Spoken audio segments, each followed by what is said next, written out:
Class 12-এর কিপন কবিতা তোমরা সবাই মন দিয়ে শোনো আর লেখো, আর সবাই লাইক অ্যান্ড সাবস্ক্রাইবটা দিয়ে দাও। কিপন লিখেছেন, ক্লাস 12-এর কিপন লিখেছেন রবীন্দ্রনাথ ঠাকুর। ভিক্ষুক পথের মধ্যে ভিক্ষা করে বেড়াচ্ছে,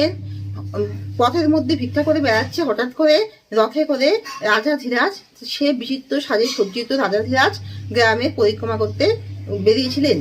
তিনি ভিক্ষুকের সামনে এসে দাঁড়ালেন। ভিক্ষুক মনে করলো যে রাজা ধীরাজ প্রচুর সম্পত্তির অধিকারী, সে একটা রাজ্য সাম্রাজ্য চালায়, তাই সে পথের দুদিকে ধন সম্পদ ছড়াতে যাবে এবং ভিক্ষুক সেটা দু হাত দিয়ে লুটে নেবে, সেটা ঝুড়িটা ভর্তি করবে।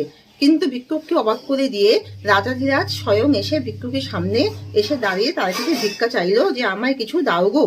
ভিক্ষুকের কাছে রাজা ধীরাজ ভিক্ষা চাইলো যে আমায় কিছু দাও গো। ভিক্ষুক খুবই অবাক হয়ে গেল এবং সে মাথা নিচু করে দাঁড়ালো। সে